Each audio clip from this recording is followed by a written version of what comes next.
kemudian disampaikan oleh Ganjar Pranowo di hari tadi yaitu terkait dengan visi pembangunan nasional versi Ganjar Pranowo. Yang pertama adalah demokrasi yang baik, kemudian transformasi digital yang baik, kemudian dari sektor ekonomi hijau yang kemudian bisa membangkitkan ekonomi di Indonesia apabila sektor ekonomi hijau ini mampu diberdayakan oleh pemerintah kota yang ada di Indonesia. Kemudian selanjutnya yang menjadi sorotan dari Ganjar Pranowo juga terkait dengan ekonomi biru, di mana ekonomi biru ini dilihat oleh Ganjar Pranowo sebagai potensi yang sangat besar mengingat kawasan Indonesia, kawasan lautnya cukup luas begitu dan perlu kerjasama yang baik untuk memaksimalkan potensi ekonomi biru dari Indonesia ini, di mana Ganjar Pranowo melihat kiblatnya di Eropa, di mana sumber daya laut yang ada di Eropa begitu diperhatikan dari pemerintah yang ada di Eropa. Dan selain itu, dalam sesi tanya jawab dari pemaparan Ganjar Pranowo tadi, ada Wali Kota Banjarmasin Ibnu Sina yang menanyakan terkait dengan bagaimana sebenarnya rencana yang baik dari pengelolaan sumber daya alam, karena kan melihat Kalimantan ini punya potensi kekayaan alam yang sangat luar biasa, dan bagaimana Ganjar Pranowo kemudian bisa menyusun yang baik konsep dari pemberdayaan masyarakat lokal yang hidup di dalam Kalimantan, kemudian bagaimana sumber daya alam yang ada di Kalimantan bisa dirasakan betul-betul oleh masyarakat yang ada di sana. Ganjar Pranowo menjawab bahwa memang dari keadaan yang ada di saat ini di Kalimantan, masalah ekonomi hijau harus menjadi hal yang ditegasi begitu dari pemerintah, bahwa penegakan hukum terkait dengan kebijakan-kebijakan peraturan-aturan yang sudah ditetapkan soal lingkungan hidup tidak boleh dilanggar, dan ketika kemudian ada pelanggaran dari kebijakan lingkungan hidup ini akan ditindak dengan tegas. Hal itu tersebut menjadi poin penting yang kemudian ditekankan dalam Ganjar Pranowo terkait dengan ekonomi hijau dan juga ekonomi biru yang diusungnya.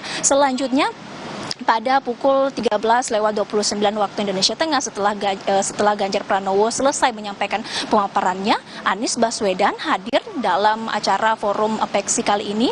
Dimulai pada pukul 13.29 waktu Indonesia Tengah, Anies Baswedan menjelaskan gagasan dan juga narasi karyanya.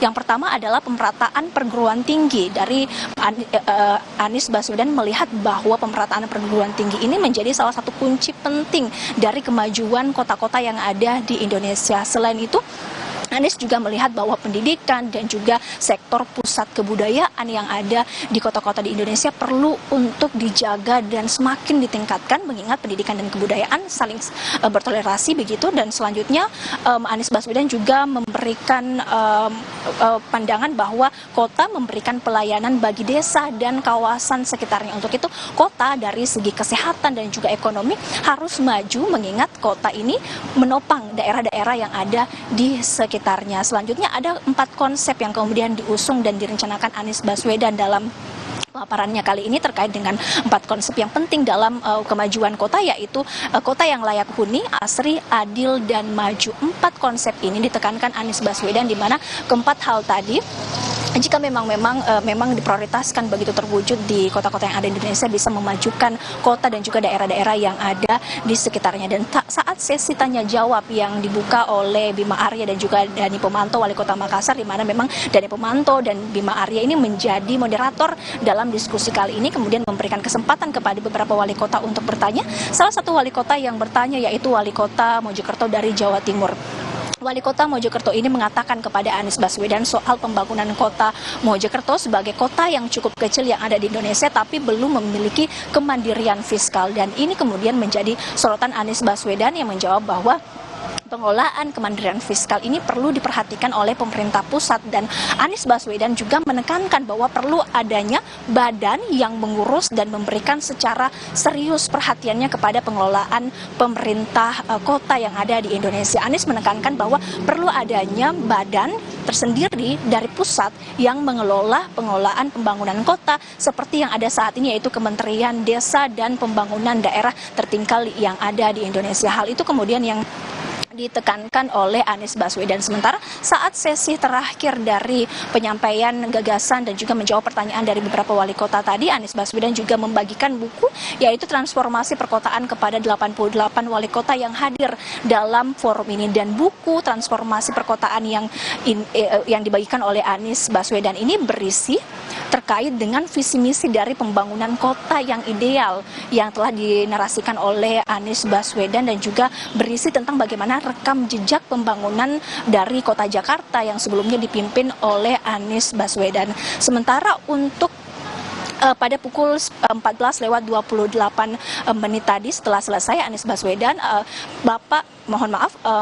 Prabowo Subianto tiba di gedung tempat pelaksanaannya diskusi panel ini, dan Prabowo Subianto juga saat ini pada saat pukul 15.00 waktu Indonesia Tengah memulai sambutannya, namun saat ini juga masih berlangsung penyampaian gagasan yang disampaikan Prabowo Subianto dalam sambutannya. Prabowo Subianto juga tadi sempat menyinggung soal kekagumannya kepada Sultan Hasanuddin yang merupakan pahlawan dari Indonesia yang dahulu merupakan raja dari Kabupaten Goa. Prabowo Subianto mengatakan bahwa Sultan Hasanuddin merupakan tokoh yang sangat berpengaruh dan bisa nilai-nilai dari kehidupan Sultan Hasanuddin ini bisa kemudian diterapkan oleh masyarakat khususnya di Sulawesi Selatan untuk menanamkan nilai-nilai perjuangan yang bisa membangun kota, khususnya kota Makassar dan kota-kota yang ada di Sulawesi Selatan. Dan saat ini Ihsan dan juga saudara, memang masih berlangsung pemaparan dari Prabowo Subianto soal gagasan yang akan ia wujudkan ketika nantinya kemudian terpilih menjadi presiden di 2024 mendatang. Ihsan. Wafik Aziza, langsung dari Makassar, Sulawesi Selatan. Terima kasih Wafik. Saudara, usai jeda di Rumah Pemilu, Partai Demokrat mengakui pasang